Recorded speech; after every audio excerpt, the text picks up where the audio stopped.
Bonjour Sigrid, merci de nous avoir rejoints. Qu'est-ce que vous nous avez préparé cette semaine ? Bonjour à vous, bonjour à tous. Les rédactions sont de plus en plus réticentes à envoyer leurs journalistes à l'étranger, mais grâce à un site, SourceRise, la tendance pourrait s'inverser. Je vous explique, avec Internet et les smartphones, nous vivons dans un monde supra-connecté, super connecté. Pour autant, est-ce que vous me croyez si je vous dis que nous avons moins accès à l'information internationale qu'il y a 40 ans ? Regardez, en 1970, aux États-Unis, l'international représentait au moins 35% de l'actualité globale. Désormais, seulement 12 à 15% de nos JT se consacrent à ces sujets.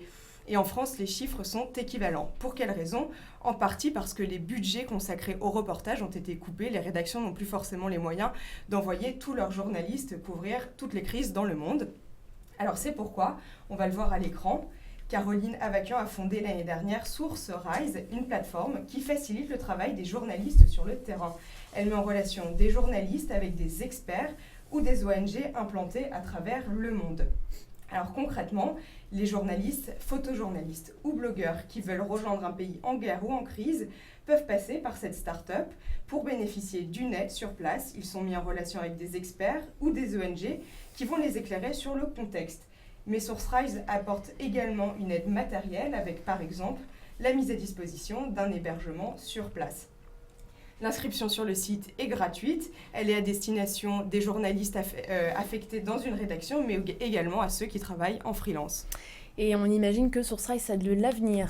Oui, il semblerait que ça marche. Cette nouvelle plateforme a reçu un prix reconnu par la profession, celui de la start-up la plus innovante dans l'industrie des contenus et des services éditoriaux. Messieurs, est-ce que ça vous est déjà arrivé à vous que dans vos rédactions, vous ne puissiez envoyer des reporters faute de moyens ?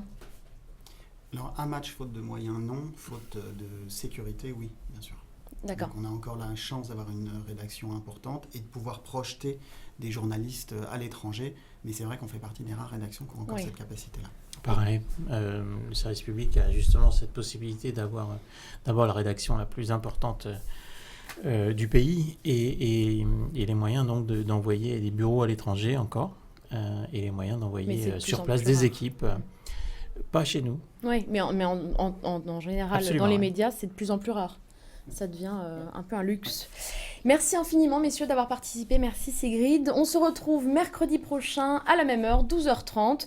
En attendant, on vous souhaite une très belle semaine et n'hésitez pas, n'oubliez pas, restez connectés. À la semaine prochaine.